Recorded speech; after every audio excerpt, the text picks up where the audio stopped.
Wealth Builders! Welcome back to another episode of The Bemused. My name is Mishak. And I'm Akiva. And on this channel, we talk about all things personal finance for young adults just like you and us. So if you're into that kind of thing, go on ahead and come join the Wealth Builder squad by hitting that big red subscribe button. And while you're at it, click that little notification bell so you never miss when we post new, fun, valuable videos just like this one right here. And in this video, we're going to be diving deep into our net worth update for Q1 of 2022. So let's get right on into it.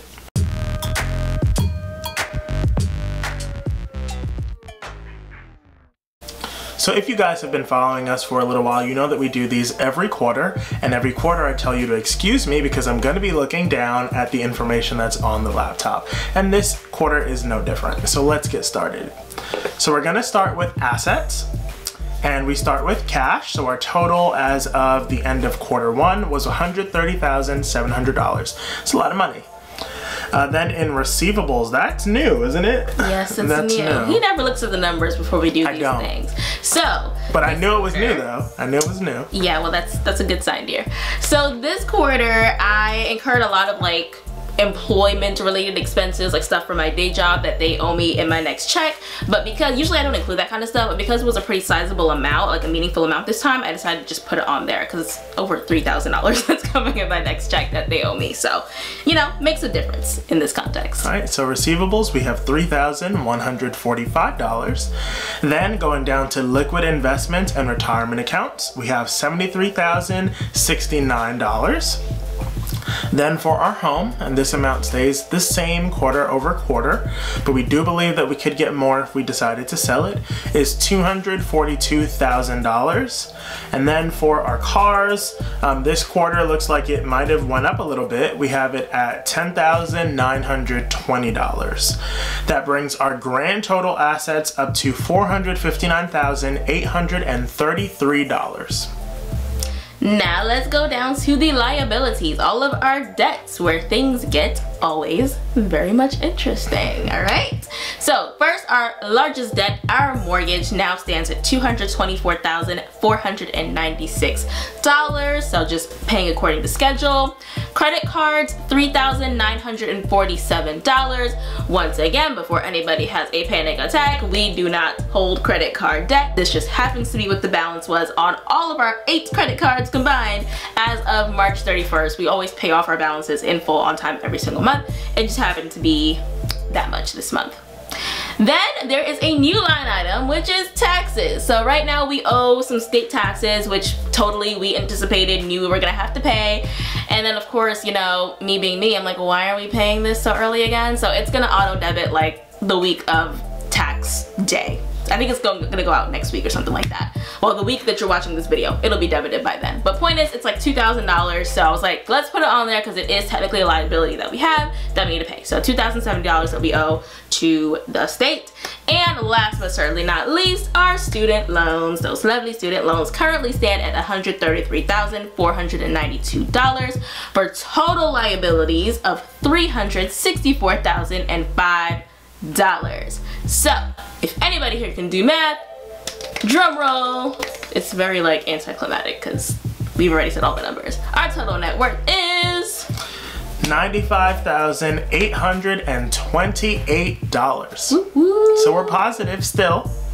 Yes, very much so. So now let's take a look. We run through all the numbers first. Now let's really start to simmer down, slow walk through this, and talk about all the different changes that have happened during this quarter that have affected our net worth, and see whether we went up, we went down, and what caused these changes. So let's start with those assets, and let's go back to cash. So we saw an increase of $29,331. That's about 29% of an increase in cash. And we know that $58,000 of that is reserved for student loans. And I'll pause you right there. If you know, you know. We're implying something by saying that amount. I'm just gonna stop right there. If you know, you know, an exciting video is coming out later on this month. Stay tuned. Then we have about another $5,000 reserved for travel and tax refunds, which we already spoke to about on the liability side. Yes, so that's why we have so much daggone cash, because it's a common question that we get like almost every single video. Then for receivables, this is, you know, just something that is there until Akiva receives the funds for that. So that's $3,145. So, you know, that whatever that is, 100% increase there, whatever the percent will be on that. And that's for some jobs that owe her some money, as we already explained.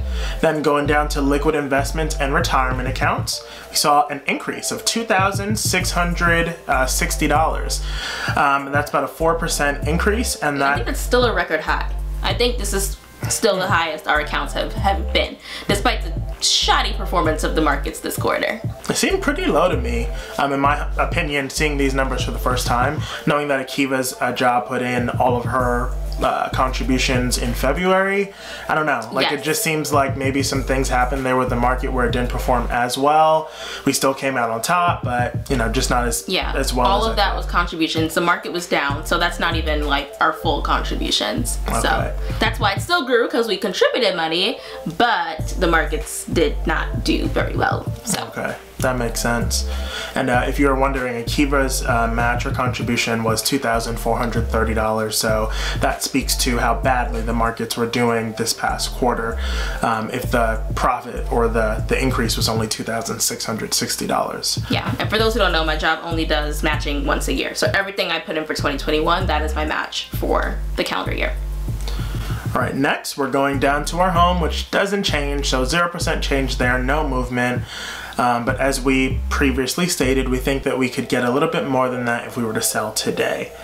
Then we're going down to our cars, and I was right. So there was an increase there of about $180, which is about 2%.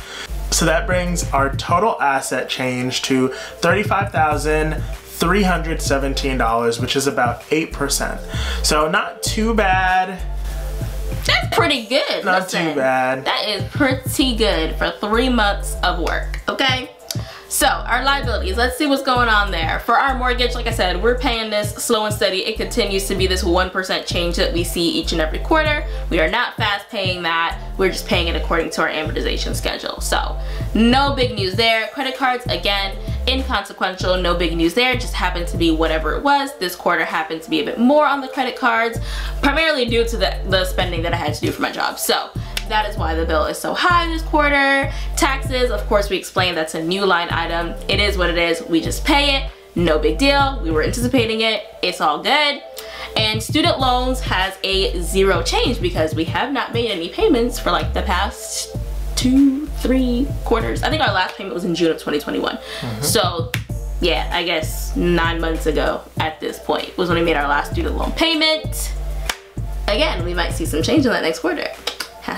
So that is where things currently stand. So our debts grew a little bit this quarter, which is fine, but that basically resulted in a net worth increase all in all of $31,942, which is an increase of 50%. So again, we see that we just increased our net worth from $64,000 to about $96,000 in 3 months, which is absolutely insane. Do you see how close we are to a 6-figure net worth? Like, this is crazy. So I'm super happy with the progress that we've made this quarter. One other huge thing that, you know, contributed to this again was the fact that I also got my bonus this quarter, which was a decent amount as well. We get our annual bonuses, and so that also helped with our cash reserves and, you know, things that we mentioned as well. So between taxes, cash, bonuses, tax refunds, and also just making some extra money through some side gigs and stuff like that, we've been able to really make some serious progress here with our net worth. I'm super excited. Super excited. Next quarter we can be looking at a 6-figure net worth, boo. Let's claim it. Let's claim it. So thank you so much for watching. Make sure to join the conversation on what you think about this quarter's net worth update in the comment section below. Tell us what you think. And a lot of you like to share your net worth progress in the comments too, so we're here for it. Trust me, we're watching. So if you guys want to jump on this train too, we are happy to join the conversation with you down there in the comments. We'll have links down in the description box for all the ways that you can work with us, the primary way being through our signature program, Money 180. So if you are interested in that, like I said, all the links will be down in the description box below. So thanks again for watching. Don't forget to subscribe and hit the notification bell so you never miss when we post new content. We'll see you in the next one. Bye. Time for another network update. Get it?